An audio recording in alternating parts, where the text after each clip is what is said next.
Backstage with Mothership on Solid Rock Radio begins now. Hear the best in new music, artist interviews, stories from the road, and more.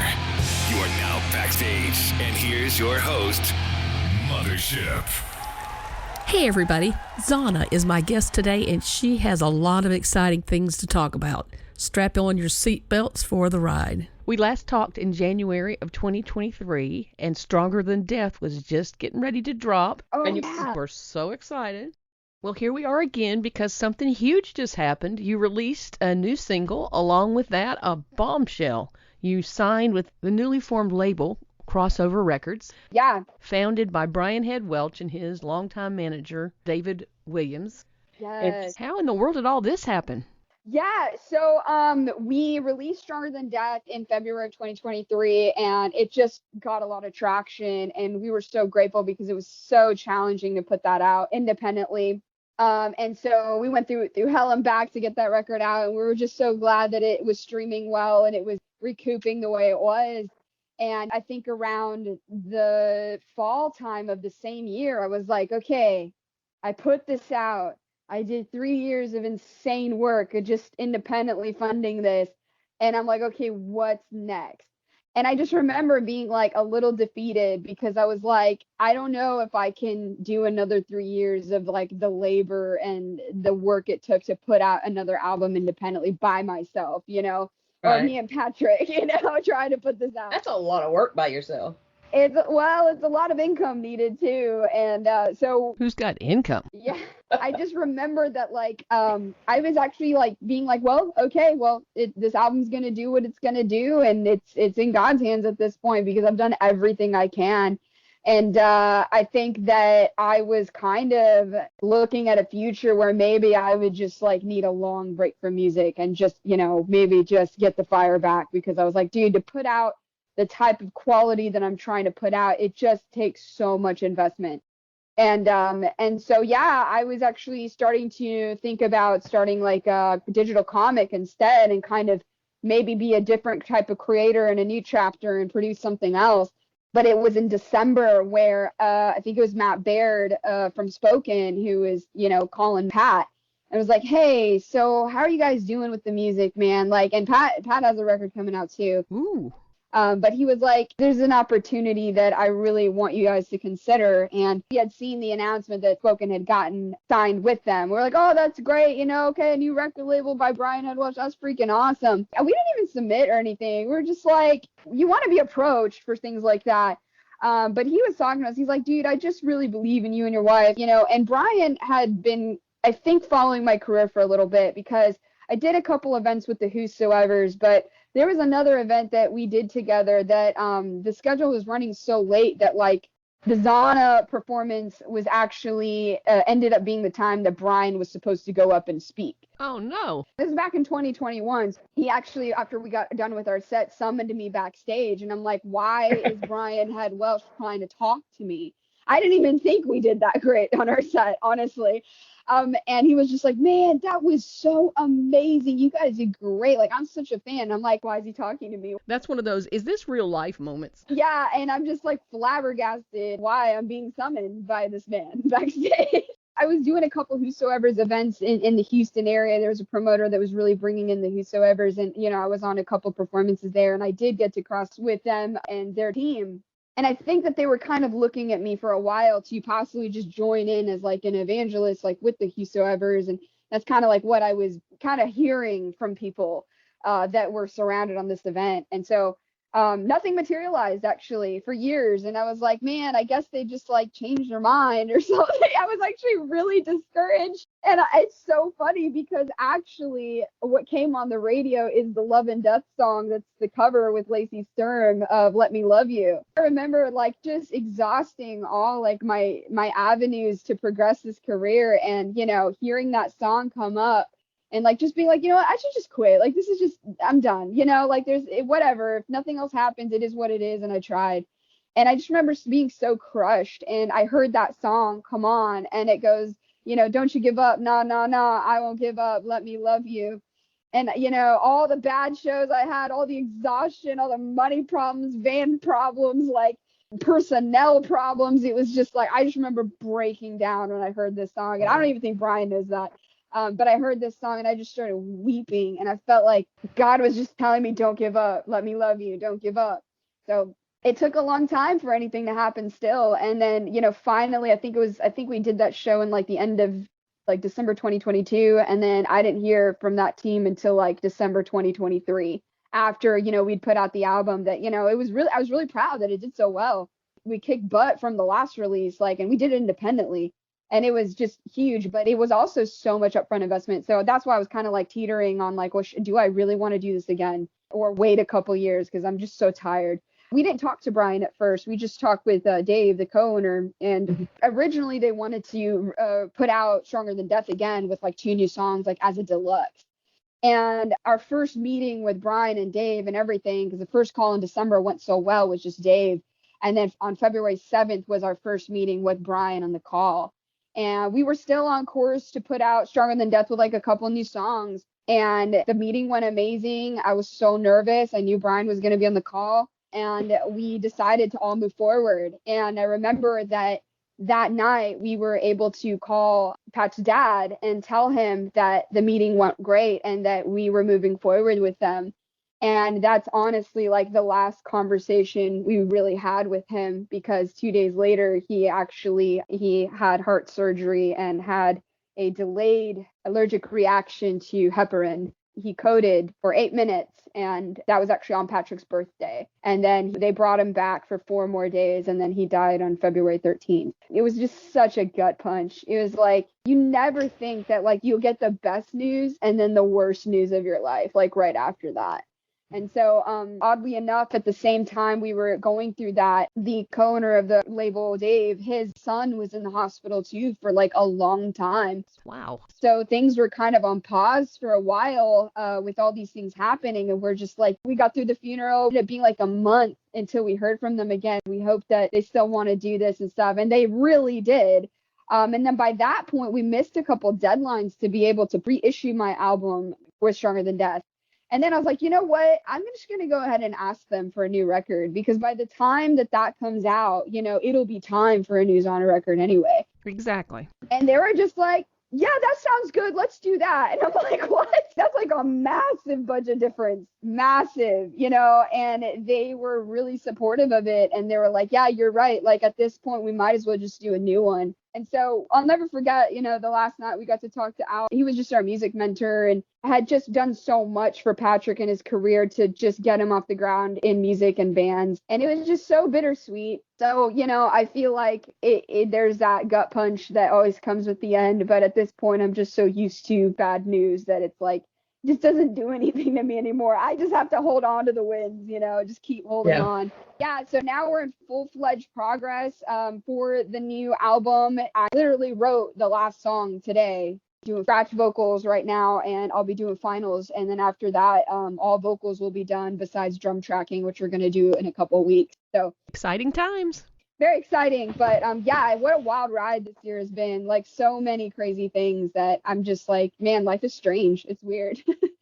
Wow, it seems like everything's happening really fast. Yeah, so that's why I'm like, thank God he let me rest when I did in 2023, because it's been go, go, go ever since like March. We've been like, okay, we need to schedule these dates. We have tours and shows coming up. We need to be able to do all of this around that. And like, we have deadlines. Like, this is serious deadlines we need to turn in by this point. And so we're reaching more of the last leg, even though it's going to kick back up all the way in 2025 again. But Pile of Pills was awesome. I actually wrote that song in 2021. I had it finished in 2021. And I was like, I don't know why. I just feel like I need to hang on to this.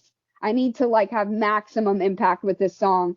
And so, I was thinking about just giving it to Patreon people only.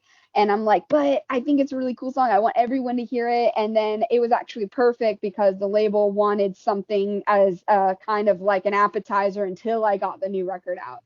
So it works great as a standalone single. And yeah, they gave me some cool budget with it. The music video is coming out on September 13th, which I had that music video storyline in my head for years. We just shot it in July, and it was so trippy how like everything that I'd seen in my brain was like happening in real life, like in front of me. Like you get these visions of like things that you want to do, and then when they happen to you in real life, you're like, wow, I wasn't crazy. Like this was gonna happen. So yeah, very strange. So you were hanging on to the song Pile of Pills for several years, which is basically part of your story. Yeah, it's definitely all my rage. I wanted to do more screaming for a long time, and like producers just kind of didn't let me. They were like, no, singles and radio, and your voice is really good, and we need to capitalize on it. And I'm like, you know what? I'm tired. I love metalcore. I love metal. I probably could write an entire album of just metalcore. If I was independent, I think I would have just done like a small metalcore EP, just to get it out of my system. Yeah. Now I'm just so stoked that like Pills got its day. It's got a sick music video coming out. And now I get to, kind of have more freedom to be heavier on the next album, because Brian loved Pills. He was like, look, I love your soft stuff, but I really love this song. And it's just like the coolest thing. Like anything I bring to him, he's like, I love it. I love it. And I know he's not lying to me, because he's told me when he doesn't like certain things very clearly. Brian's pretty transparent. He is. And, as he should be. Like, this is his investment too. And everything I've just put in front of him, he's like, oh my gosh, I love it. Or just really supportive of it. And it's just perfect, because it's like you have someone guiding you, but like you also have the freedom to create. And that is like one of the biggest things that I wanted. Something that I just loved about in being independent is I could do whatever I wanted. And now that I've done that and shown people what I can do, they're trusting me with more. So it's exhilarating. Yeah. And it definitely is the dream deal. It's the dream team. They basically, like, before we started talks, they were like, okay, give us a document of what you're looking for a label to provide you. And I went ham, and I was like, here's my dream list. Here's everything I want. Like, no holding back. If you can do this for me, I will gladly give you my next album, and basically everything I put on that list, they're like, well, all that is in the realm of what we can do. And I was like, all right, let's do it. For sure. I want to read you a quote. Brian said, I am always mesmerized by a vocalist who has incredible power, incredible range, melody, tone, and on top of that, having the strength to be so vulnerable to share such an intense health crisis experience with the world while still dealing with the raw emotions and trauma from it. It melts my heart, man. It touches my soul. I'm a huge fan of Zahna for many reasons, and I'm confident you will be too. What does that endorsement mean to you? I think I was going to cry in the interview when he said it. I was like, just like, what do you say to that? Right. It's like everything you've wanted to hear from someone you respect and is that well accomplished and achieved. You're just like, wow, all you need is one person. That's all you ever needed, and just years of me chasing acceptance, years of trying to prove myself to labels or people or, promoters or anything that I could do. It was just like, man, just being constantly overlooked. And it's like that one person that says, yes, finally, the one yes you need. And it's so weird. It's like I just see spiritual principles in everything, Right. And it's just like I feel like, Jesus is the one that's like, yes, I see the diamond in the rough in you. Like, I'm going to help you and I'm going to lift you up. God is always there for us, and he's always the one seeing us. But man, I don't know. Sometimes I wonder if doors were blocked for a reason for so long for me to grow up more and just like mature in like business and mature in myself, not rely so much on others. And I think it's definitely one of the hardest things to do, but it was so worthwhile to be able to be trusted with the new things, Yeah. And we're still working on becoming undeniable. That's what this year is for, is become undeniable with this next new record. And I'm taking that challenge on because I believe in the team that we have, the writing and the producing team. I believe in the messages of these songs. I really put a lot of life experiences of mine into my music. And I think that this album that I'm making is some of the darkest things I've ever talked about, that I've been afraid to talk about. And yeah, I wonder if it's going to stir up like a little bit of discussion, and so I'm just really, really vulnerable with it right now. I'm at the studio now trying to figure out what these songs mean and packaging them in a way that still feels true to me. And hopefully I don't freaking cry every time I sing them on stage. That's my goal. Let's talk a little bit about Pile of Pills. It's a very heavy and aggressive song. I just wrote another one for the album 2 days ago, and it's like the only one that I think may be just slightly heavier. But Oh, my. yeah, Tell us a little bit about the story behind the song. Pile of Pills came from the constant every 12 hours that I have to take a huge pile of pills to keep living. And for those who don't know, I have a genetic disease called medullary kidney disease. I was diagnosed around 2016. And the diagnosis came at just such a turbulent time of my life where I was exiting my old band. A lot of drama happened. I had just met my now husband, Patrick. And so I was getting diagnosed for all that and realizing that I had a life-threatening illness and I was only 24. So that was just a gut punch that everything that I wanted was so close. I was like, I've met the guy I'm going to marry. Like, I have so much reason to live. 2019 was the year that I just tanked in health, and my kidneys were at like 10% function because it's inevitable. They're going to fail if you have this disease. Usually happens in your early 20s. And so, yeah, mine were failing. My mom was eligible to be a kidney donor to me. I got a transplant in 2019, had one of the worst years of my life. The rest of that year just being immunosuppressed and so sick. And then finally 2020, I start coming around. A lot of immunosuppressants are leaving my body and exiting from the transplant finally after like 6 months. So I'm getting some semblance of normalcy. And then the pandemic hit, and it was all over again. It was like, oh, well, now you're immunocompromised. You have organ failure. And if you catch COVID, there's a very high chance you're going to die. And then the political unrest, and then losing all my income, and then the music industry being destroyed. And then, the pain that, my husband went through with his band falling apart, and just crisis after crisis. Like, I had like 2 horrible music industry experiences right before that too, with my band and everything, and the first label. And it was like, dude, everything that I tried to do, everything was in vain. Everything I want has tried to kill me or destroyed me, like people, situations, my health. It just really looks like I should probably just give up everything, because there is no way I'm going to make it through this. Even after the pandemic, there was so much crap that happened that was like, I could not stop being in survival mode. 2021 was one of the worst years of my life because, federal aid was stopping, and I'm like, bro, still don't have money. Like, I don't know what to do. I need my health insurance premiums. Like, there's nothing you can do. And I remember I had just bought a van and trailer. I put like, how much money into touring? I probably put in 20 grand worth of vehicle, trailer, and equipment that I financed, dude, January 2020, and the world shut down March of 2020. Right. And I'm like, I was supposed to tour to make the payments to pay this off, like, what? Buy this now, it's the worst luck. And so somehow we did it. I think that's the reason I started teaching voice lessons. And so it was a great thing though, because I ended up loving teaching, and it's like my main bread and butter.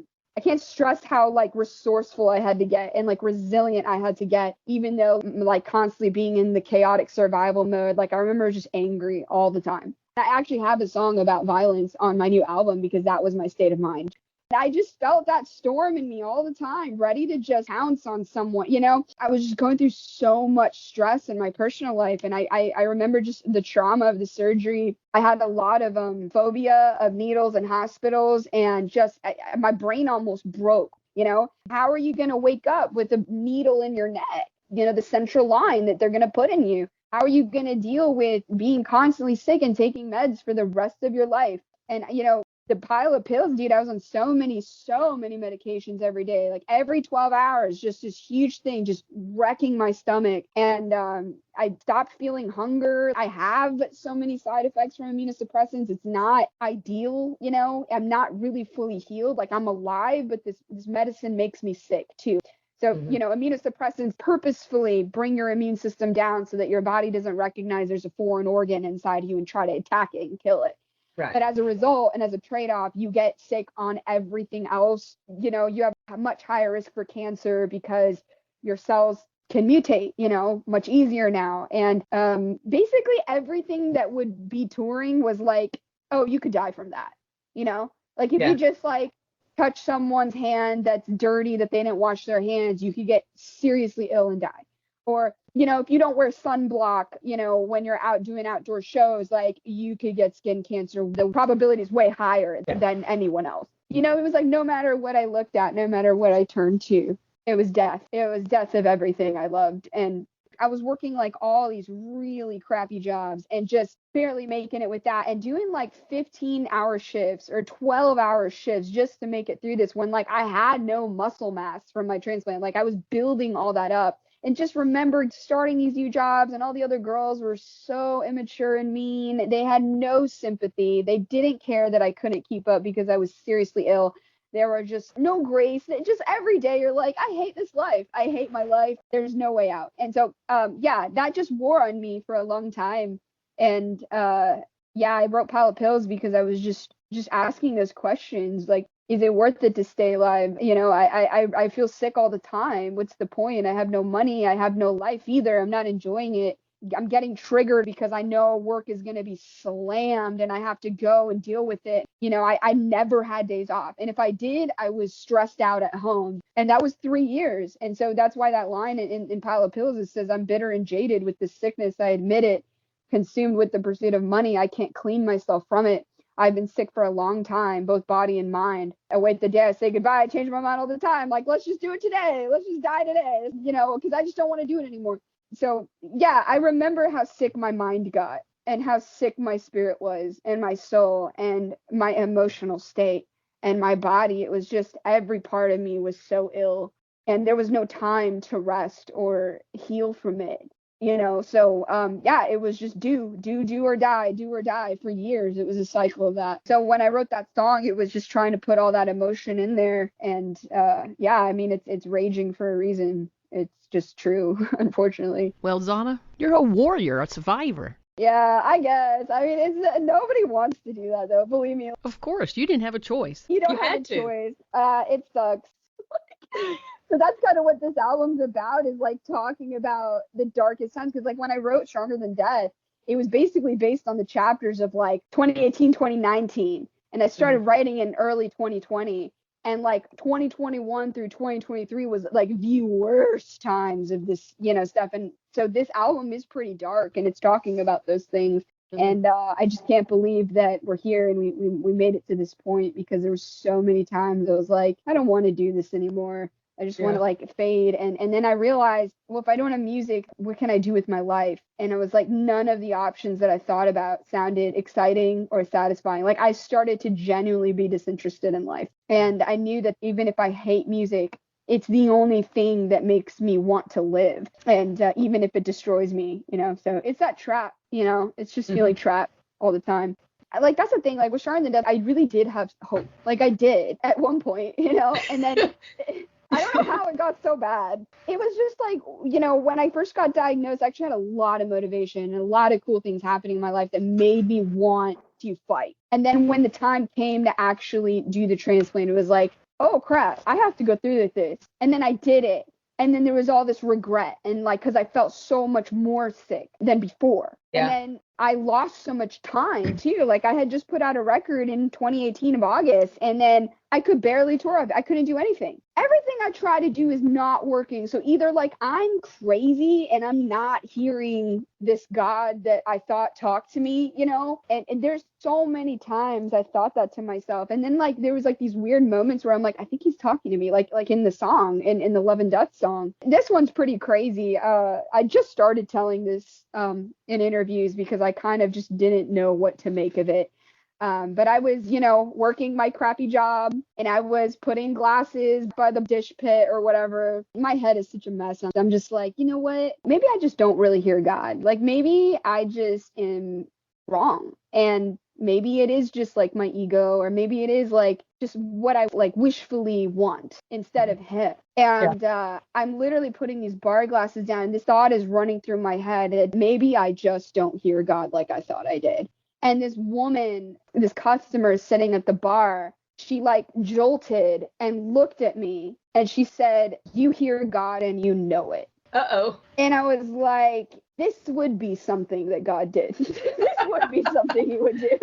And I just looked at her, walked away. I didn't say anything, dude, because how is it that God is going to answer your thought through someone else?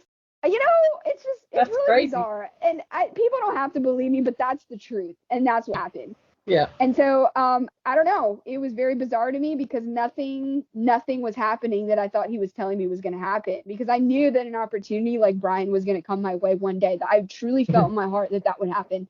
God spoke to me in ways that are just very, very outright like that.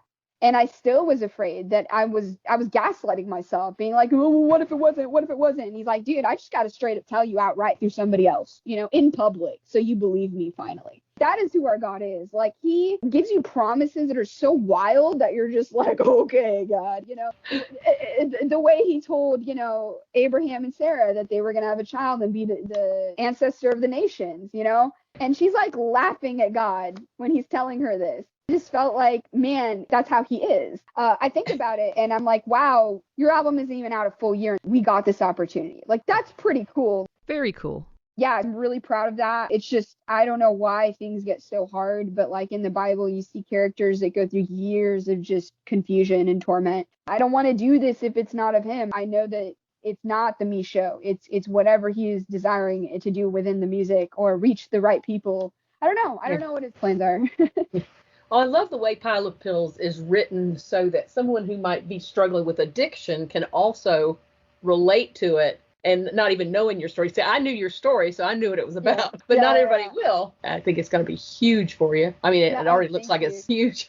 Yeah, and it's not even like, oh my God, these songs are running now. I mean, you got to think Pile of Pills was written and tracked in 2021. Like, there's been a lot of growth. My voice has grown like crazy. My screams have grown. Like, my writing has grown. I really do feel like maybe everything that I went through, like the years of agony, was like for this record. Maybe this record will be the one that resonates with people the most, because it's just so dark and it's so real. And that's who we're trying to get. We're trying to get the people in the darkness that, I was in. You cannot lose sight of the light of God, because that's the only thing that saved me, is the light of God. Is there another song or maybe something else you're excited about you'd like to share about the album? Oh man, so for albums, I love to do like overarching themes. Mm-hmm. And this album is like particularly vulnerable for me, because there was a point, I think, where I stopped living in the naivety, and I did have this identity crisis of like, who am I? This is not me. Like, this person that's full of rage and violence, it's like this shell I've built to protect myself from like the abandonment trauma I have, or like, the emotional problems that I developed, and the fear I have, And so what I can tell you is that this album is basically going to the belly of hell and seeing what is there for you when you abandon the path of good, and really contending with your flesh when your flesh oversteps its boundaries and it tries to control your life and brings in sin and turmoil and anger and just all these terrible things. It's like, I really wanted to talk about toxicity, like in yourself, like that the addiction, the darkest parts of you that take over as a result of pain, and how they got to die. They really do got to die if you're going to follow God. What happens when we keep choosing the flesh over the spirit? What happens when we accept these dark parts of us as part of our identity now? It's like, dude, the Bible is clear that the flesh has to die, and the wages of sin is death. It will lead you to hell, And if anything, I think we just have a skewed perspective of God, that he's like, oh, the judge and the executioner and this disciplinary. And it's like, no, dude, the laws of God lead to life. And for so long, I was so sick. I was so dead inside myself, so hopeless. Like really, really losing grip with my relationship with God at one point, because I just felt so abandoned, so confused about why so much had happened to me. So yeah, it's definitely the battle between good and evil, I think. And there's so many ways to look at these songs. You can look at them in a spiritual perspective. You can look at them through the lens of what's happening in the world right now. There's many meanings to them. There's a lot of depth. But overall, this album has a lot to do with, the metaphorical hell and the metaphorical heaven, and your mindset when they fall to one side or the other. And sin is a slave. It's slavery. It's a cruel master. And being really honest with what it is. Yeah. What's coming up? What is your next step? What we're doing is just really trying to put out an album that gets a lot of traction before we think about touring. and we need to break into the kind of this new market. So we're looking out for those opportunities. It's just once we finish the record, I have to turn it in by January. I have to choose new singles. I have to start developing the music video ideas. And then the label's going to do what they do on their end and, pitch it to radio and do all that good stuff. Sounds exciting. Man, I just want to show people. I just want to show them what we're going to do more than tell. And I'm hoping for just a huge splash in the general market. That's kind of where we're trying to go. And very excited about that. But I always got the Christian fans that are the core. Love my Christian rock fans. Any final thoughts before we go? I hope everybody gets what they deserve, coming up, and just like the opportunities. These bands have been grinding so hard, and like when one of us wins, we all win, Amen. So I'm hoping we can elevate everyone. Yeah. So great to catch up, and hopefully I'll see you around soon. All right. Thank you so much. Talk to you later. Love ya. Love you too. Good night.